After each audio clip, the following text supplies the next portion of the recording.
la chronique emploi, on parle maintenant avec Patricia Richard de recherche d'emploi qui aboutit pas, qui s'étire. Patricia, ça fait 6 mois que je donne des CV, que je passe des entrevues. On me rappelle des fois on me rappelle pas. Je suis jamais pris, là, ça me monte à la tête. Je pense que je suis peut-être un bon à rien. Non, c'est parce qu'on veut te garder, on appelle partout pour dire il n'y a C'est pas de la de monde. rhétorique, Marc-André. Je fais un exemple comme ça pour faire une introduction. Franchement, je ne vais pas t'apprendre ton métier. Donc, je disais, Patricia, Oui. si ma recherche Alors, d'emploi aboutit pas, est-ce que c'est de ma faute? En fait, au départ, non, parce qu'il peut y avoir toutes sortes de facteurs externes qui font que votre recherche d'emploi est plus difficile. Par exemple, l'économie, tout simplement, selon le secteur dans lequel vous travaillez, votre région même peut faire en sorte, selon l'état de l'économie. On peut aussi avoir postulé dans des entreprises qui favorisent l'embauche à l'interne, etc. Donc, il faut éviter de se jeter toutes les pierres parce que là, on risque de se décourager pour de bon. Par contre, ça peut être l'occasion de revoir avec rigueur là, toutes les démarches qu'on a entreprises. Il y a peut-être façon de corriger le tir puis de s'y prendre un peu mieux dans sa démarche. Ça serait quoi ta première recommandation pour faire aboutir les choses pour trouver un emploi? Moi, là, quand on est rendu, là, qu'on est très négatif, puis on dit ça, je n'aboutirai pas, puis vraiment, on est dans une logique de découragement. Ouais. Prendre une pause. On arrête nos démarches. On prend une vacance. Chercher un emploi, c'est un peu comme un travail, quand on s'y met vraiment. Ouais. Et là, à un moment donné, on a besoin de retrouver une certaine objectivité, un certain recul. Sauf que là, plus on s'enfonce, plus le petit hamster est parti, puis il nous dit qu'on n'est pas bon, puis qu'il nous dit, là, il faut comme dire, OK, j'arrête tout, je prends 3 jours, je prends une semaine, 2 semaines, je me fais un petit club med à moi, puis j'oublie ça. Ça semble contre-intuitif ou même contre-productif. Mais c'est juste que là, plus le temps passe, plus l'emploi est urgent.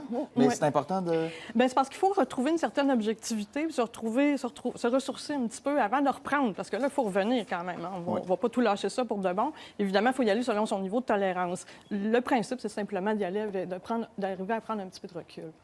Oui, prendre un peu de recul, donc pour reprendre un élan, pour mieux foncer, j'imagine. Exactement. Donc, quand on recommence, quand on entreprend, nous, les démarches, par quoi on devrait recommencer?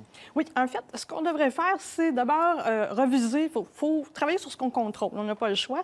Donc, il faut retourner à la base de toute la démarche, puis il faut se poser des questions. Est-ce que j'ai réussi à obtenir des entrevues? Si j'ai réussi à obtenir des entrevues, est-ce que je suis capable de voir ce qui a moins bien été et est-ce qu'il y a des choses sur lesquelles je pourrais déjà apporter des correctifs? Si je n'ai pas réussi à obtenir d'entrevue, est-ce que mon CV me représente bien? Est-ce que je prends la peine de l'adapter à chaque fois pour chaque offre d'emploi auquel je postule pour être sûr qu'il est bien, il est attrayant puis il vise à la bonne place?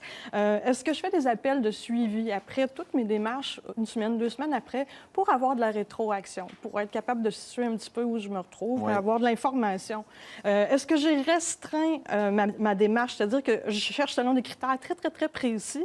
Et là, tout d'un coup, j'aurais un avantage, en fait, peut-être que mes compétences me permettraient d'appliquer plus largement sur d'autres postes. À l'inverse, est-ce que j'ai élargi ma recherche d'emploi au point où là, je postule sur à peu près n'importe quoi qui se rapproche de mon profil? Ouais. Et donc, des questions comme ça. Est-ce que mes compétences sont à jour? Est-ce qu'il y a des formations que je pourrais aller me chercher, par exemple? Est-ce que mon réseau de contacts est actif? Est-ce que mon identité sur les médias sociaux, elle est propre pendant que je fais mes démarches? Tout est clean.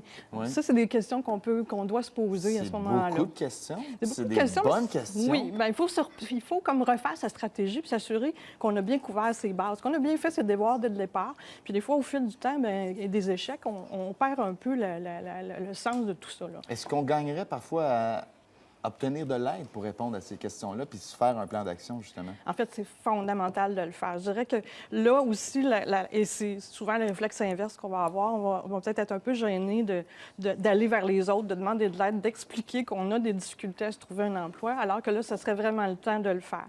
En fait, aller chercher une personne de confiance qui est capable de nous dire les vraies affaires, peut-être un ex-collègue ou un ex-patron avec lequel on a gardé des bons contacts, puis dire « Regarde mes CV, regarde les emplois auxquels j'ai postulé, ça colle-tu? Ça me ressemble-tu, tout ça? Est-ce qu'on peut simuler une entrevue, par exemple? Puis tu me fais de la rétroaction au fur et à mesure, puis comme ça, moi, je prends des notes, puis j'essaie de m'améliorer. Mais c'est vraiment important, en fait, puis même de retourner au centre local d'emploi, si on est déjà allé, faire le point avec l'agent qui nous ont conseillé. On va peut-être croiser d'autres gens aussi qui ont des difficultés, eux autres aussi. Tout le monde, souvent, est passé par là. Et il faut s'en rendre compte, il faut sortir de l'isolement, c'est important. Il faut remettre son réseau de contacts en marche et repartir la partie sociale de tout ça. C'est très, très important. Si on pense qu'on a des bonnes bases, qu'on a répondu à ces questions-là adéquatement puis qu'on a fait ses devoirs, il peut y avoir d'autres facteurs ou disons, des squelettes dans le placard qui peuvent nous empêcher d'avancer? Mais en fait, ce qui peut arriver, c'est qu'une démarche de recherche d'emploi, ça s'apparente beaucoup à un processus de connaissance de soi. Ça se peut que nos objectifs soient pas clairs et que notre démarche manque un petit peu de direction. Surtout quand ça fait un bout de temps qu'on était sur le marché de l'emploi et qu'on se recherche un emploi pour la première fois depuis longtemps. Donc, un bilan de compétences, ça peut être une bonne chose à faire. On peut faire ça avec un coach, avec un conseiller d'orientation. Et à ce moment-là, on va refaire le point sur toutes les compétences qu'on a pu aussi développer en cours de route, mais dont on n'est pas nécessairement conscient. On peut se rendre compte aussi qu'on a des aspirations, qu'on ne se rendait pas, qu'on a besoin d'un changement, on a besoin d'une réorientation professionnelle, mais ce n'était pas clair à notre conscience. Fait que tout ça, ça peut teinter un petit peu nos démarches ou nos façons d'agir parce que c'est en arrière de nous, c'est pas clair. Et il faut clarifier, en fait, tout ça, tous nos objectifs. Oui. En terminant, est-ce qu'on devrait, à un moment donné, parce qu'on n'a pas de succès, baisser son niveau d'attente, son standard de qualité, puis accepter un emploi plus ou moins satisfaisant, ne serait-ce que pour travailler? Ça, c'est ce que moi j'appelle le plan B. Puis un plan B, il faut en avoir un presque dès qu'on commence à se faire une recherche d'emploi. Mais ça peut être une très bonne occasion de s'en faire un. Un plan B, au fond, c'est qu'on a une description ici de poste idéal pour moi. Voici mes critères, voici ce que j'aimerais trouver selon tel critère. Et voici ce qui serait l'emploi compromis, les compromis que je suis prête à faire. Est-ce que je suis prête à élargir ma recherche à une zone géographique plus large, si je veux changer de région? Est-ce que je suis prête à faire ça? C'est quoi les impacts que ça a sur ma vie si j'ai tel salaire? Si je peux-tu descendre un peu mon niveau salarial, tout ça? Et ça, c'est bon de l'avoir construit parce qu'on va avoir des balises claires quand, justement, peut-être va arriver une offre qui est moins celle qu'on voulait.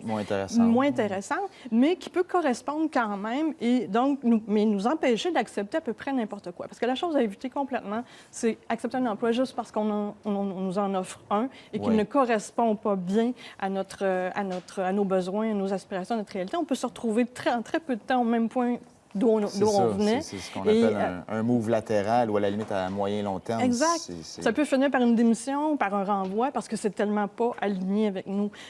Et c'est de le faire le plus tôt possible et le moins possible quand on est complètement découragé, parce que là, ça risque d'être un plan C, D, E qui ne fera pas l'affaire. Patricia, merci beaucoup. On est mieux armés. On souhaite bonne chance à tous ceux qui cherchent un emploi.